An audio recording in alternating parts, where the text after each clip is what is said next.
নাটক রামকৃষ্ণ দর্শন। ঠাকুর শ্রী রামকৃষ্ণ নিজে নাটক দেখেছেন, ভক্তিমূলক নাটক সমর্থন করেছেন এবং বলেছেন থিয়েটারে লোকশিক্ষা নয়। অনন্ত ভাবময় শ্রী শ্রী ঠাকুর রামকৃষ্ণদেবের জীবনের প্রতিটা পদক্ষেপ ছিল বিশ্ব মানবের কল্যাণের জন্য। সেই রকমই কয়েকটা ভাব দৃশ্যাকারে উপস্থাপন করতে চলেছি আমরা। পরবর্তী অনুষ্ঠান নাটক রামকৃষ্ণ দর্শন।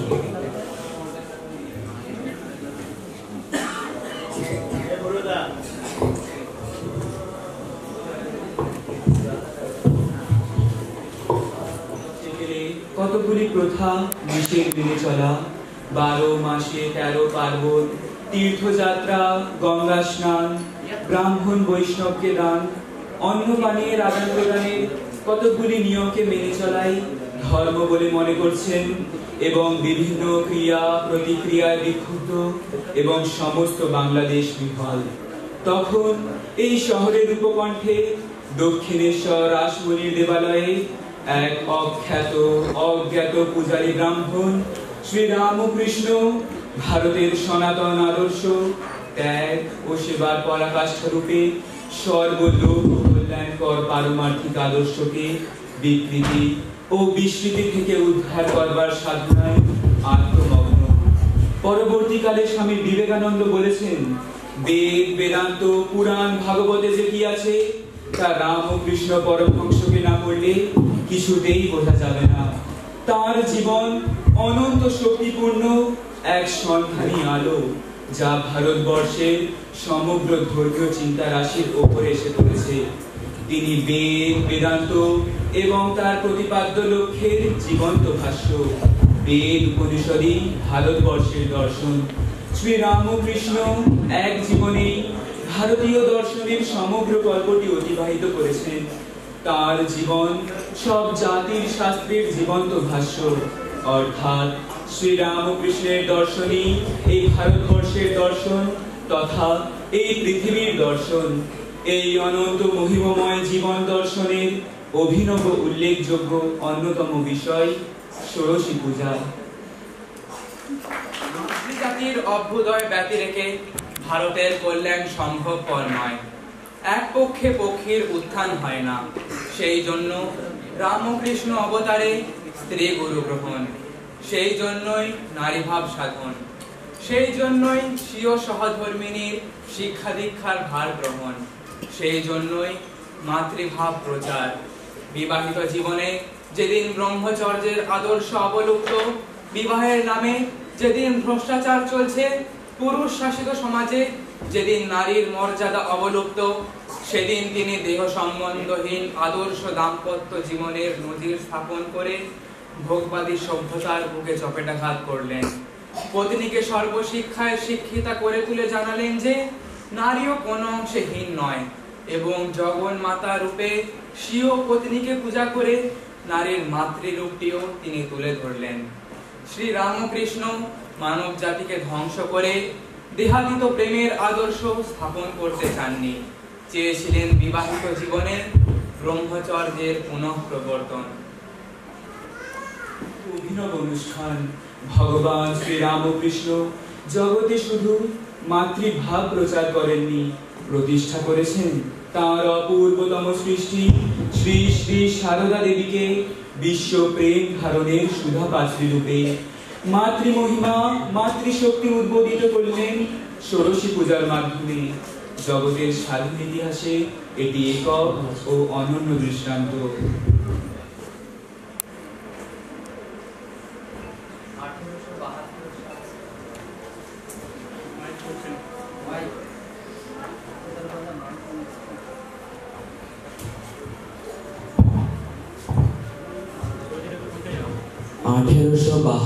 সালে 5ই জুন, বাংলার 1279 সালে 24শে জ্যৈষ্ঠ, অমাবস্যা তিথি।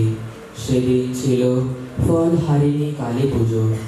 দক্ষিণেশ্বরের ঠাকুর শ্রী রামকৃষ্ণ তাঁর ঘরে শ্রী শ্রী সারদা দেবীকে অভিষিক্তা করে প্রার্থনা মন্ত্র উচ্চারণ করলেন।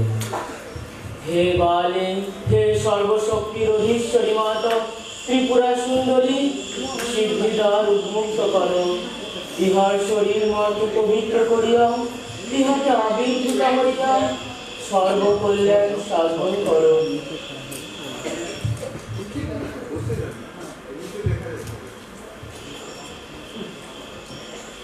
শ্রী শ্রী মায়ের অঙ্গে মন্ত্র সকলের যথাবিধানে ন্যাসপূর্বক ঠাকুর সাক্ষাৎ দেবী জ্ঞানে শ্রী শ্রী মা শারদা দেবীকে ষোড়শোপচারে পূজা করলে। পূজা শেষে দেবীকে আত্মনিবেদন ও সাধনার ফল এবং জপের মালা প্রভৃতি সর্বস্ব শ্রী শ্রী দেবী পাদপদ্মে সমর্পণ করে তাহাকে প্রণাম করলে।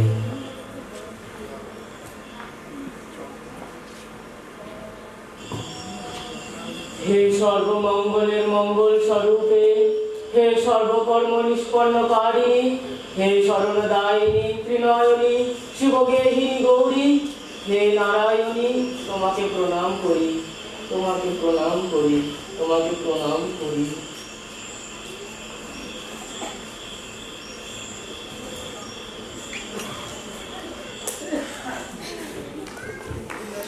স্বামীজি পরবর্তীকালে মহাপুরুষ মহারাজকে লিখেছিলেন, মা ঠাকুরুন কি বস্তু বুঝতে পারোনি, এখনো কেহই পারো না, ক্রমে পারবে। ভায়া, শক্তি বিনা জগতের উদ্ধার হবে না। আমাদের দেশ সকলের অধম কেন, শক্তিহীন কেন, শক্তির অবমাননা সেখানে বলে। মা ঠাকুরানী ভারতে পুনরায় সেই মহাশক্তি জাগাতে এসেছেন। তাকে অবলম্বন করে আবার সব গার্গী মৈত্রেয়ী জগতে জন্মাবে। জাতীয়তার মূল ভিত্তি শ্রী রামকৃষ্ণের নিজের জীবনে করা সর্বধর্ম সমন্বয়, একটা জীবন্ত জাগ্রত জাতির যুগ যুগান্তরে চিরপোষিত আশা আদর্শ সমূহের জীবন্ত ঘন বিগ্রহ রূপে তৎকালীন বাঙালি সমাজ সবিষয়ে চেয়ে দেখল। দক্ষিণেশ্বর কালীবাড়িতে ভাগীরথী তীরে পঞ্চবটি মূলে উপবিষ্ট শক্তি সাধক নির্বিকল্প সমাধিস্থ মহাযোগী ভক্ত চূড়ামণি, বৈষ্ণব, শাক্ত, খ্রিস্টান, মুসলমান বিভিন্ন প্রকার ধর্ম সাধনে সিদ্ধ পুরুষ শ্রী রামকৃষ্ণ বলছেন, একটা পুকুরের 4টি ঘাট আছে। এক ঘাটে হিন্দুরা জল নিচ্ছে, তারা বলছে জল।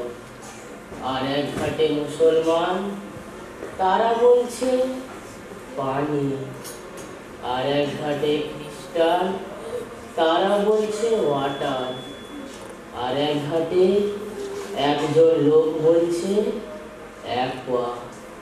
বস্তু এক, জল, নাম আলাদা, তবে ঝগড়া করবার কি দরকার? সকলেই সেই এক ঈশ্বরকেই ডাকছে ও সকলেই তার কাছেই যাবে।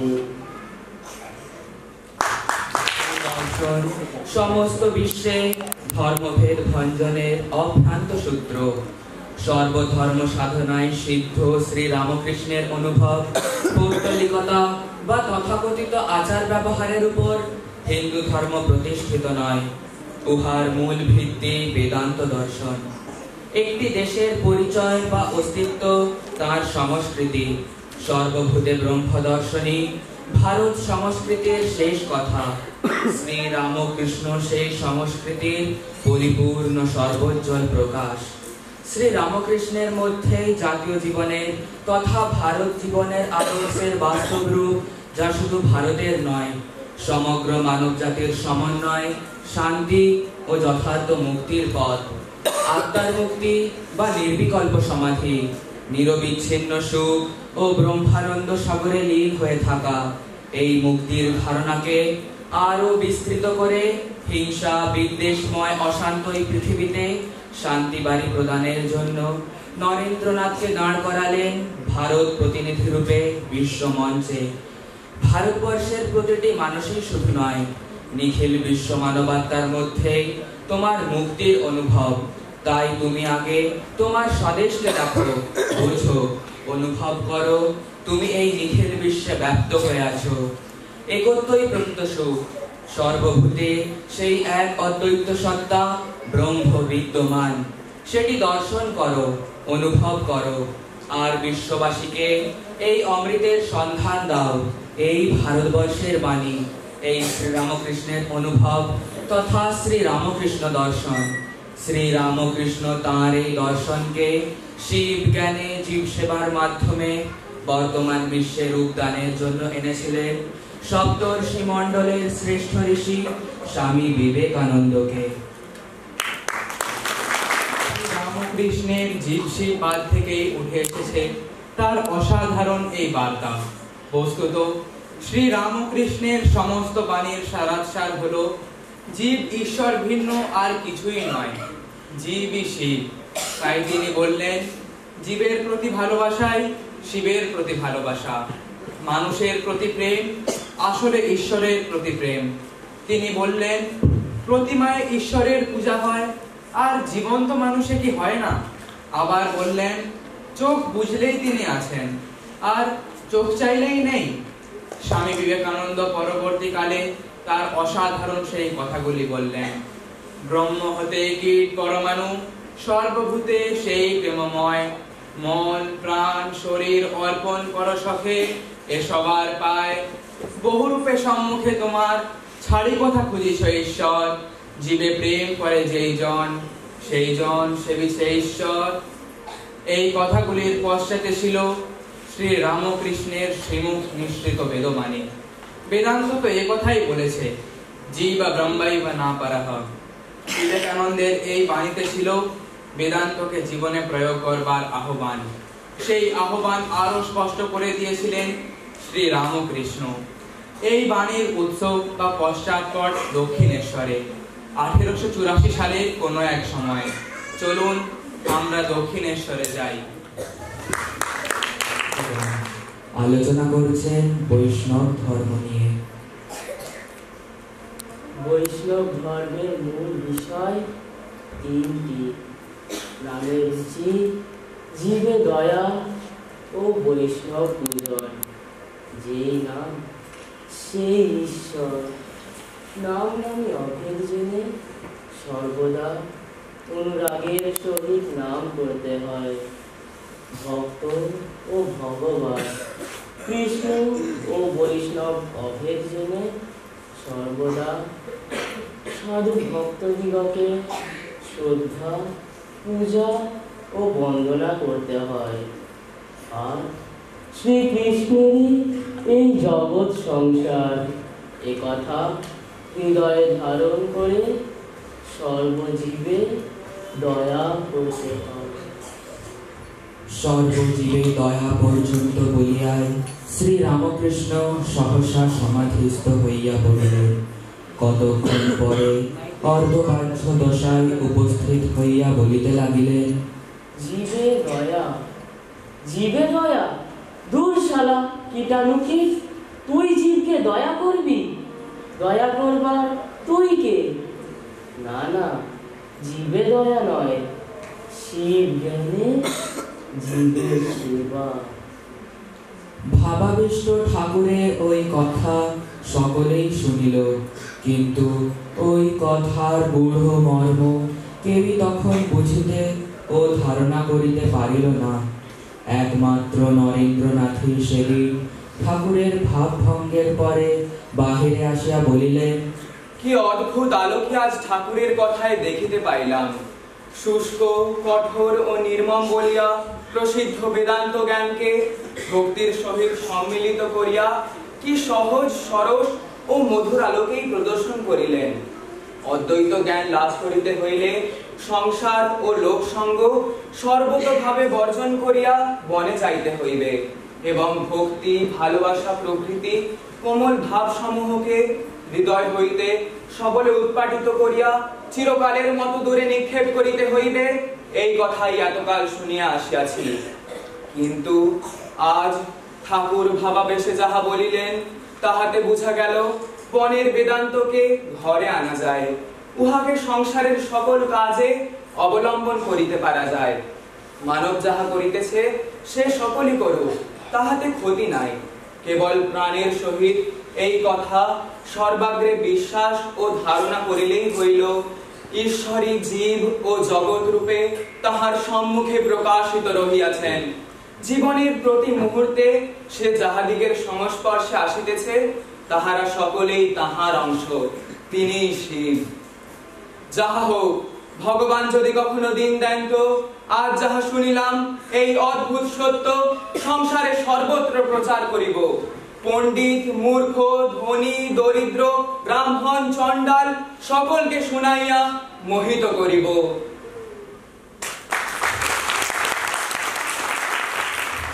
আলোক দর্শনের কথা বললেন, যে দর্শনের নাম কর্মে পরিণত বেদান্ত বা প্র্যাকটিক্যাল বেদান্ত।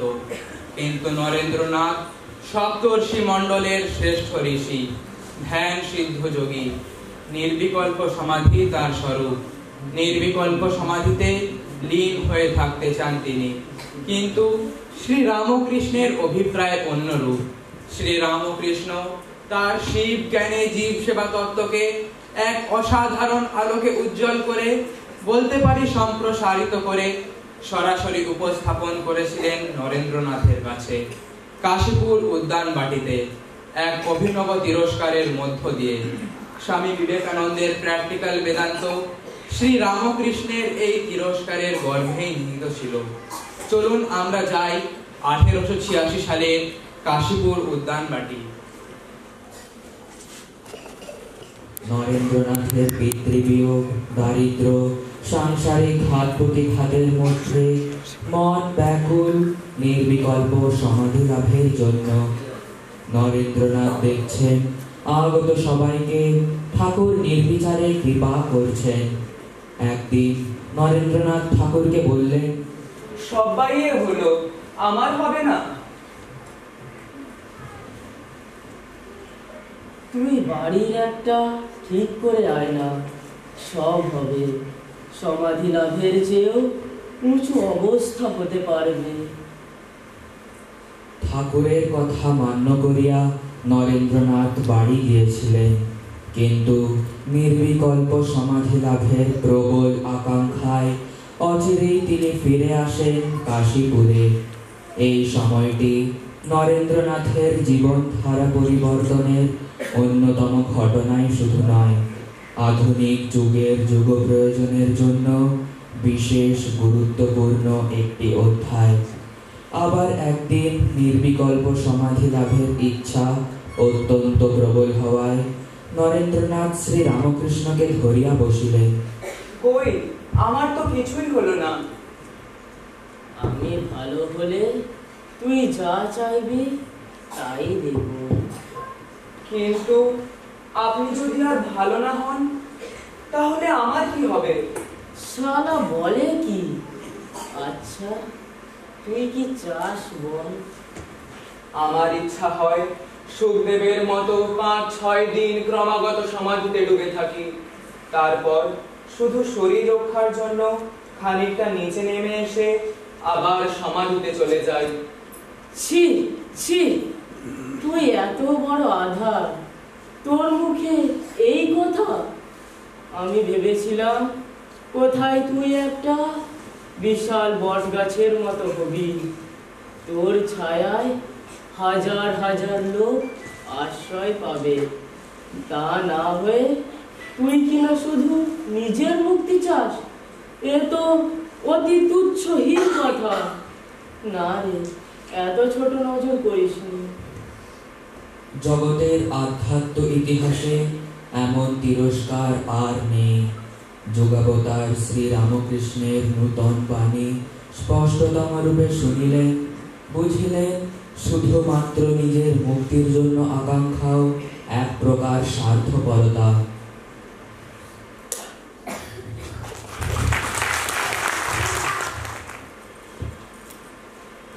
চোখ বুঝিলে ভগবান আছে, আর চোখ চাইলেই কি তিনি নাই? যিনি সাকার তিনি নিরাকার, যেমন জল আর বরফ। সচ্চিদানন্দ যেন অনন্ত জলরাশি। মহাসাগরের জল ঠান্ডা দেশে যেমন স্থানে স্থানে বরফের আকার ধারণ করেন, ঠিক ওই রূপ সচ্চিদানন্দ বা সাবুন ব্রহ্ম ভক্তের জন্য সাকার রূপ ধারণ করেন। অবশেষে একদিন সন্ধ্যার পরে নরেন্দ্রনাথ তাঁর চির আকাঙ্ক্ষিত নির্বিকল্প সমাধিতে আরূঢ় হইলেন। তাহার মন, দেশ, কাল, পাত্রের সীমানা ছাড়াইয়া এক অখণ্ড জ্যোতি সমুদ্রে বিলীন হইল। রহিল শুধু অখণ্ড সচ্চিদানন্দ ব্রহ্মসত্তা। এক গুরু ভাই শ্রী রামকৃষ্ণকে জানালেন, মহাশয় মহাশয়, নরেন্দ্রনাথের হুঁশ নাই। বেশ হয়েছে, থাক খানিকক্ষণ ওই রকম হয়ে। ওরই জন্য যে আমায় জ্বালাতন করে তুলেছিল।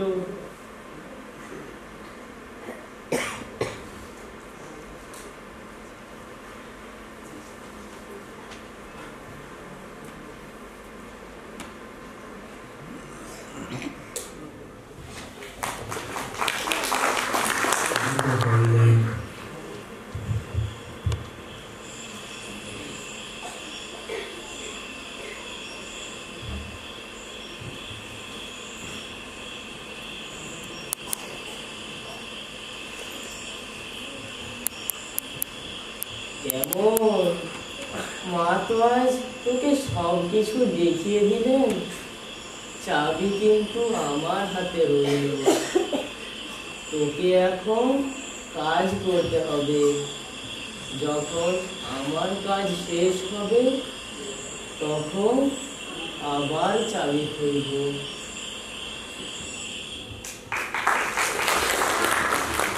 দক্ষিণেশ্বরে মৃন্ময়ী ভবতারিণীকে দর্শন করেছিলেন চিন্ময়ী রূপে।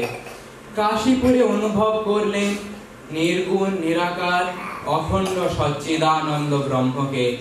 এইবার চলিলেন বিস্তীর্ণ ভারত ভূমির পথপ্রান্তর, গ্রাম নগর, মরু পর্বত, অরণ্য অতিক্রম করিয়া দৃঢ় বজ্র মুষ্টিতে ধৃত প্রাচীনতার প্রতীক পরিব্রাজকের যষ্টি, উন্নত শীর্ষে শোভমান যুগ যুগান্তর ব্যাপী সাধনার হোমানল সদৃশ গৈরিক উষ্ণিস, বিশাল নয়নে প্রতিপাদিত কি এক সন্ধানী দৃষ্টি, আর প্রশান্ত ললাটে বিচ্ছরিত তপসিদ্ধির দিব্যদূতি। ভারত আত্মার মূর্ত বিগ্রহ স্বামী বিবেকানন্দ চলিয়াছেন নবজাগরণের বার্তা বহন করিয়া। হিমালয় হইতে কন্যাকুমারিকা, রাজার প্রাসাদ, চাষির কুটির, ভাঙির খাটিয়া, ভুনাওয়ালার চুল্লি, উকিল, ডাক্তার, অধ্যাপকের গৃহ, মুদি, ময়রা, মুচির দোকান, যেদিন যেখানে আশ্রয় মিলিয়াছে সেদিন সেখানেই তিনি ভারত মাতার স্নেহ স্পর্শ অনুভব করিয়া জননীর সকল দুঃখ কষ্টের অন্তরালে তাহার আধ্যাত্ম স্বরূপকে জানিয়া লইয়াছেন। ঈশ্বরী জীব ও জগৎ রূপে তাহার সম্মুখে প্রকাশিত রহিয়াছে। বেদ ও উপনিষদই ভারতের চিরন্তন শাশ্বত বাণী। জীব ব্রহ্মৈব নাপরঃ, সর্বং খল্বিদং ব্রহ্ম, সর্বং ব্রহ্মময়ং জগৎ। ও সেবা পড়েছ মাতৃদেব ভব, মাতৃদেব ভব, পিতৃদেব ভব। আমি বলি দরিদ্র দেব ভব, মূর্খ দেব ভব। দরিদ্র, মূর্খ, অজ্ঞানী, কাতর ইহারাই তোমাদের দেবতা হোক। ইহাদের সেবাই পরম ধর্ম জানিবে। ঈশ্বরের অন্বেষণে কোথায় যাইতেছ? দরিদ্র, দুঃখী, দুর্বল সকলেই কি তোমার ঈশ্বর নহে? অগ্রে তাহাদের উপাসনা করো না কেন? গঙ্গা তীরে বাস করিয়া কূপ খনন করিতেছ কেন? যদি ঈশ্বর উপাসনার জন্য মন্দির নির্মাণ করিতে চাও তো বেশ, কিন্তু পূর্ব হইতেই উহা অপেক্ষা উচ্চতর মহত্তর মানব দেহরূপ মন্দির তো রহিয়াছে। তোমরা বেদি নির্মাণ করিয়া থাকো, কিন্তু আমার পক্ষে জীবন্ত চেতন মনুষ্য দেহরূপ বেদি রহিয়াছে, এবং এই চেতন মনুষ্য দেহরূপ বেদিতে পূজা অন্যান্য অচেতন প্রতীকের পূজা অপেক্ষা অনেক বড়। কারণ তোমরা যাকে ভুল করে মানুষ বলো, আমি তাকেই দেবতা বলি। মানুষের সেবাই ঈশ্বরের সেবা। কালে নিজে আচরণ করে দেখিয়েছেন। তখন তিনি দেওঘরে প্রিয়নাথ মুখোপাধ্যায়ের বাড়িতে আছেন। গুরু ভাই স্বামী নিরঞ্জনানন্দজি মহারাজের সঙ্গে বেড়াতে বেরিয়ে দেখলেন রাস্তার ধারে একটি গরিব লোক আমাশয় রোগে আক্রান্ত হয়ে ছটফট করছে।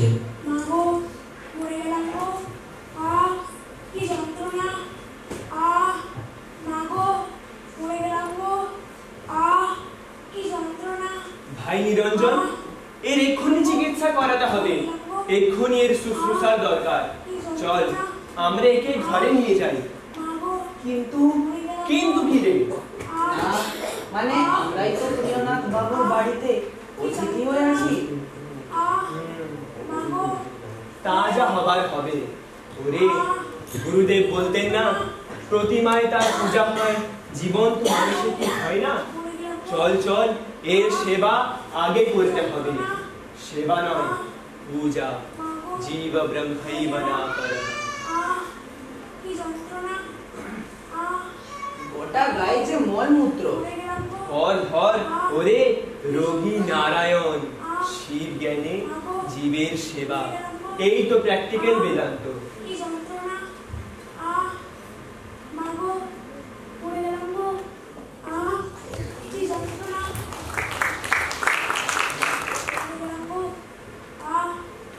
একটা পরিষ্কার কাপড় দিন তো, আর একটি নতুন কাপড়ও দেবেন।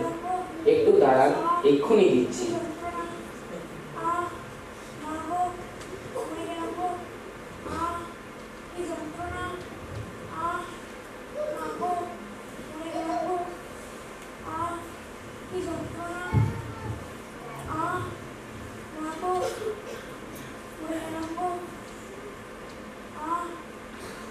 ভাই নিরঞ্জন, একটু সেক দেওয়ার ব্যবস্থা কর।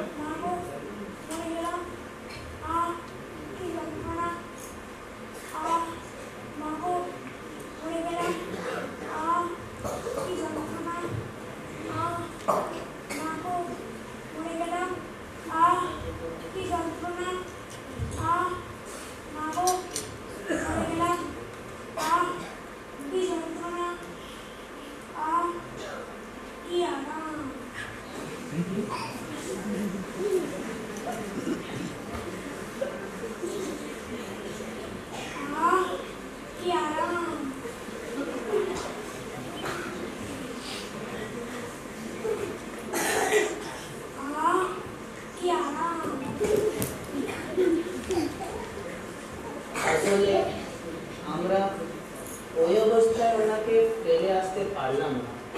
আপনার বাড়িতে আমরাই না না, আমি সত্যিই গর্বিত। রামকৃষ্ণ পরমহংসদেব বলতেন, পড়ার চেয়ে শোনা ভালো, শোনার চেয়ে দেখা ভালো। আপনারা আমার দেখালো। আজ আমি অনুভব করলাম স্বামী বিবেকানন্দের বাণী শুধু বাণী নয়, স্বামী বিবেকানন্দের জীবনই তার বাণী, শ্রী রামকৃষ্ণ দর্শনের সার্থক রূপকার। এই মলমূত্র মাখা রোগীকে জীবন্ত ঈশ্বর, জীবন্ত নারায়ণ দৃষ্টিতে না দেখলে এমন সেবা কখনোই সম্ভব নয়। সেবা নহে, সেবা বলিলে আমার অভিপ্রেত ভাবটি ঠিক ঠিক বুঝাইবে না। পূজা শব্দে ওই ভাব ঠিক প্রকাশ করা যায়। বিভিন্ন দেবদেবীর পূজার জন্য বিভিন্ন রকমের পূজার উপকরণ লাগে। শিব পূজার জন্য বেলপাতা, কালী পূজার জন্য জবা ফুল, শ্রীকৃষ্ণের পূজার জন্য তুলসী পাতা ইত্যাদি। সেই রূপ যে পীড়িত, তাকে ঔষধপত্ররূপ পূজোপকরণ দিয়ে তার সেবা অর্থাৎ পূজা করলে, যে খেতে পাচ্ছে না তাকে খাদ্যরূপ পূজোপকরণ দিয়ে খাইয়ে তার পূজা করলে, যে অজ্ঞানী তাকে তুমি যে এত লেখাপড়া শিখেছ, তোমার বিদ্যারূপ জ্ঞানার্ঘ দিয়ে মুখে মুখে যতদূর সম্ভব হয় বুঝিয়ে দিয়ে তার পূজা করলে। এইভাবে যথাসাধ্য পূজার কাজটি করলে সব কাজই উপাসনা হয়ে যাবে। ওয়ার্ক ইজ ওয়ার্শিপ, কর্মই উপাসনা। এই আমার গুরুদেবের শেখানো নির্বিকল্প সমাধির চেয়েও উচ্চ অবস্থা। প্রাচীন কালের অরণ্য গিরি গুহায় উপলব্ধ বেদান্তের সত্যকে সংসারে সর্বত্র প্রতিটি মানুষের কাছে এইভাবে প্রচার করতেই বিবেকানন্দের জন্ম। আমি এত তপস্যা করে এই সার বুঝেছি যে জীবে জীবে তিনি অধিষ্ঠান হয়ে আছেন, তাছাড়া ঈশ্বর ফিশ্বর কিছুই আর নেই।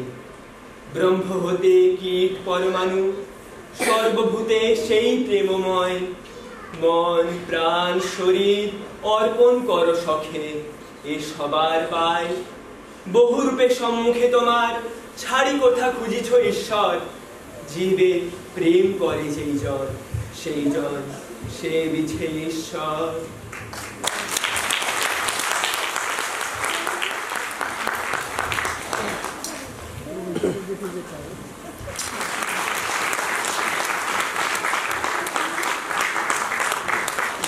বিশ্ব ইতিহাসের এই সংকটময় মুহূর্তে মানব জাতির রক্ষা পাওয়ার একমাত্র উপায় ভারতবর্ষের পথ। পারমাণবিক অস্ত্রের যুগে আমাদের আত্মহননের একমাত্র বিকল্প পথ শ্রীরামকৃষ্ণের সর্বভূতে অন্তর্নিহিত এক ঐক্য ভারত। পরমাণু সর্বভূতে সেই প্রেমময়, মন প্রাণ শরীর অর্পণ কর সখে এ সবার পায়। বহুরূপে সম্মুখে তোমার ছাড়ি কথা খুঁজিছ ঈশ্বর, জীবে প্রেম করে যেই জন সেই জন সে বিছে ঈশ্বর।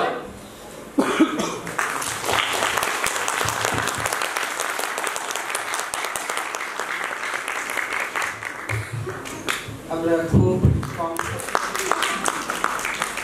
ষোড়শীর ভূমিকায় রিলি, ষোড়শীর ভূমিকায় রিলি।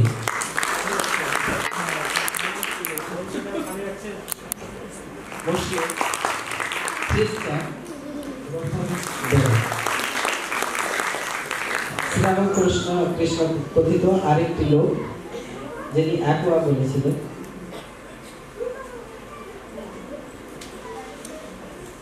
দ্বৈত ভূমিকায়, ভক্তের ভূমিকায় ও আরেকজনের ভূমিকায় ছিলেন।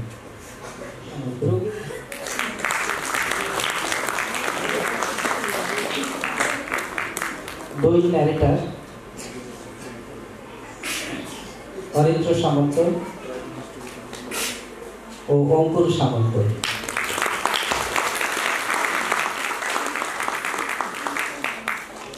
স্টেজ ও ব্যাকগ্রাউন্ড ন্যারেটর সুনীল সামন্ত।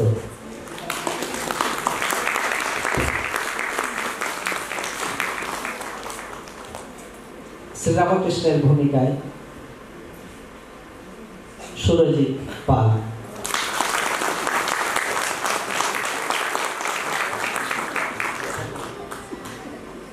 স্বামীজির ভূমিকায় চিরাগ প্রামাণী।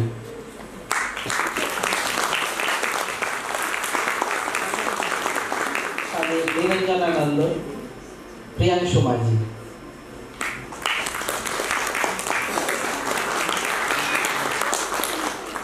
নরেনের ভূমিকায় রনি মান্না।